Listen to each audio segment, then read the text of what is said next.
हो, नमस्कार. Cooking with वंदनामध्ये आपलं स्वागत आहे. आज आपण कटाची आमटी ही रेसिपी बघणार आहोत. जर आपण पुरणचा स्वयंपाक केला आणि कटाची आमटी केली नाही तर आपला स्वयंपाक अपूर्ण राहतो. तर आपण तीच रेसिपी कटाची आमटी ही बघणार आहोत, जिला आमच्या भागात रसी असं म्हणतात. त्यासाठी महत्त्वाचा एक पदार्थ आहे, जो आहे जे आपण पुरणाची डाळसाठी जी डाळ शिजवतो त्याचा ह्याप्रमाणे पेस्ट तयार करावा लागतो. थोडी डाळ काढून घ्यायची आणि त्याला मिक्सरमध्ये ग्राइंड करून घ्यायची. त्यानंतर जे आपण पाणी काढतो, पाणी निथरून घेतो डाळीचं, ते पाणी आहे. हे दोन पदार्थ आपली कटाच्या आमटीसाठी महत्त्वाचे आहेत. तर मग चला आपण पुढची रेसिपीकडे वळूया. तर बघा, सर्वात आधी मी इथं लोखंडी असा एक खोलगट तवा घेतलेला आहे आणि त्यामध्ये सर्वात आधी आपण धने भाजून घेणार आहोत. धने भाजत असताना त्यातच 2 सुक्या लाल मिरच्या सुद्धा भाजून घ्यायच्या.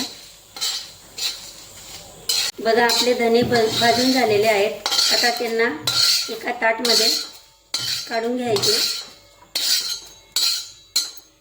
आणि त्याच ताटात आपण जे खोबऱ्याचं किस, सुक्या खोबऱ्याचं किस आहे ते भाजून घ्यायचं. ते फक्त 1-1.5 मिनिटातच भाजलं जातं. बघा, आपलं खोबऱ्याचे किससुद्धा भाजलं गेलेलं आहे. खोबऱ्याचे किस भाजत असताना गॅसची फ्लेम थोडी कमी करायची, नाहीतर ते खाली जळतं आणि काळपट होतं. त्याला खरपूस असं भाजायचं आहे, पण काळपट करायचं नाही. ते सुद्धा मी एका ताटात काढून घेतलेलं आहे. त्यानंतर त्याच तव्यात आलं आणि लसूण भाजून घ्यायचे.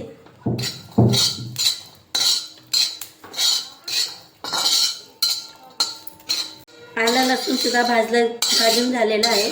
ते सुद्धा एका ताटामध्ये काढून घेतलेलं आहे. आता ह्याच तव्यामध्ये थोडंसं तेल घालायचं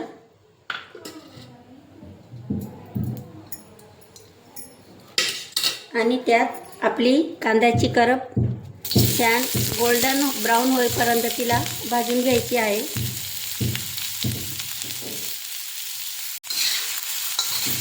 तिला थोडी कट करताना बारीक बारीक कट करायची, जे करून ती करप लवकर फ्राय होईल.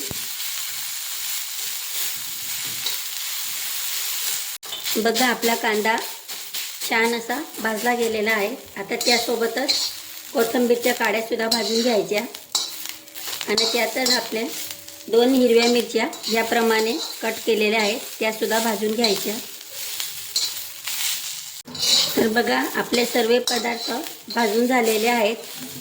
आता त्यांना सर्वांना मी एका प्लेटमध्ये काढून घेतलेले आहे. सर्व एका प्लेटमध्ये काढून ठेवलेले आहेत. ते थंड झाले की नंतर आपण त्यांना मिक्सरमध्ये ग्राइंड करून घेणार आहोत. तर बघा, आपला मसाला थंड झालेला आहे, पण मी अजून याच्यात कांदे, हिरवी मिरची आणि कोथिंबीर घातलेली नाही. जे आपण आधी खोबरं, धने आणि लसूण, आलं हेच घातलेलं आहे. त्याला आधी ग्राइंड करायचं. बघा, आपले धने वगैरे थोडे पहिले ग्राइंड केलेले आहेत. आता त्यातच आपण जे कांदे, हिरवी मिरची, लाल मिरची हे घालायचं आणि यालासुद्धा बारीक असं एकदम स्मूथ असं पेस्ट तयार करायचं. त्यात थोडं थोडं पाणी घालून पेस्ट करायचं, जे करून ते एकदम स्मूथ असं तयार होईल.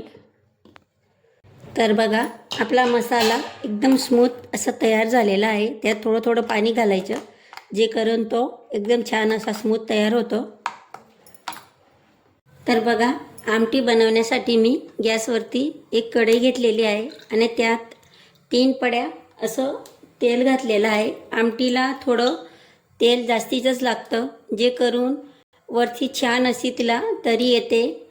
तरी आली नाही तर आमटी काही कामाची नसते. तिला तरी येणे हे गरजेचे असतं. तरीसुद्धा तुम्ही तेल तुमच्या आवडीनुसार घालू शकता. जर तुम्ही तरी खात नसाल तर थोडं कमी तेल घातलं तरीसुद्धा चालेल. तेल छान असं गरम झालं की त्याच्यात डायरेक्टच आपण जो मसाला मिक्सरमध्ये ग्राइंड केलेला आहे तो घालायचा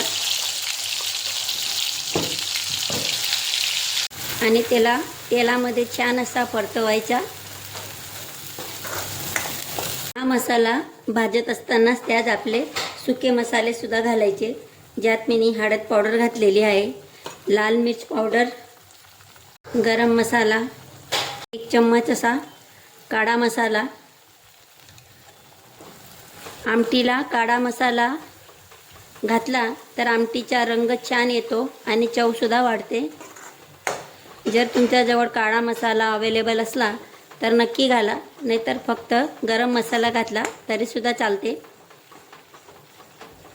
आणि थोडीशी काश्मीरी लाल मिर्च पावडर घालायची. या मसाल्याला तेल सुटेपर्यंत भाजायचा. गॅसची आच थोडी कमी ठेवायची, जे करून ते खालची कढईला चिटकणार नाही आणि मसाला व्यवस्थितशीर आपला तेलात भाजला जाईल.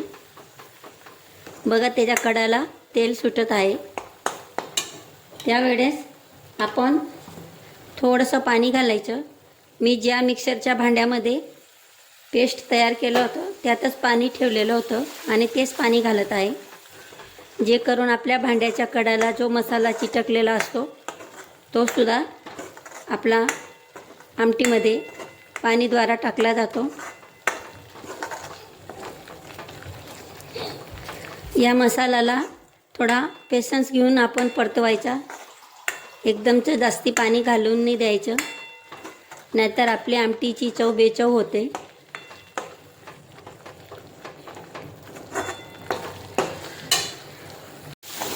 तर बघा आपला मसाल्याच्या कडाला तेल सुटत आहे. आता त्यामध्ये जी आपण डाळचं मिक्सरमध्ये ग्राइंड करून घेतलेली आहे ती डाळ घालायची. तिलासुद्धा मसाल्यासोबत एकजीव करायची. आणि जे कटाचं पाणी आपण काढून ठेवलेलं होतं ते थोडं थोडं घालत आपण हा मसाला एकजीव करायचा. आता तुम्हाला आमटी कितपत घट्ट किंवा पातळ पाहिजे त्याप्रमाणे त्याच्यात पाणी घालायचं. पण ही आमटी थोडी पातळच चांगली लागते खायला. तर थोडी पातळ असली, एकदम पातळ नाही पण एकदम घट्ट ठेवायची नाही. तिच्यात पाणी घालून थोडी तिला पातळ करायची. मी सुद्धा अजून याच्यात पाणी घालणार आहे. तर बघा मी अजून त्यात 1.5 ग्लास असं पाणी घातलेलं आहे आणि चवीप्रमाणे मीठ घालायचं. तिला फुल गॅसची आचवरती आधी एक उकड येऊ द्यायची. नंतर गॅसची आच एकदम स्लो करायची आणि तिला स्लो आचेवरती 5 ते 7 मिनटं हळूहळू अशी उकडू द्यायची, जे करून तिला वरती छान अशी तरीसुद्धा येईल.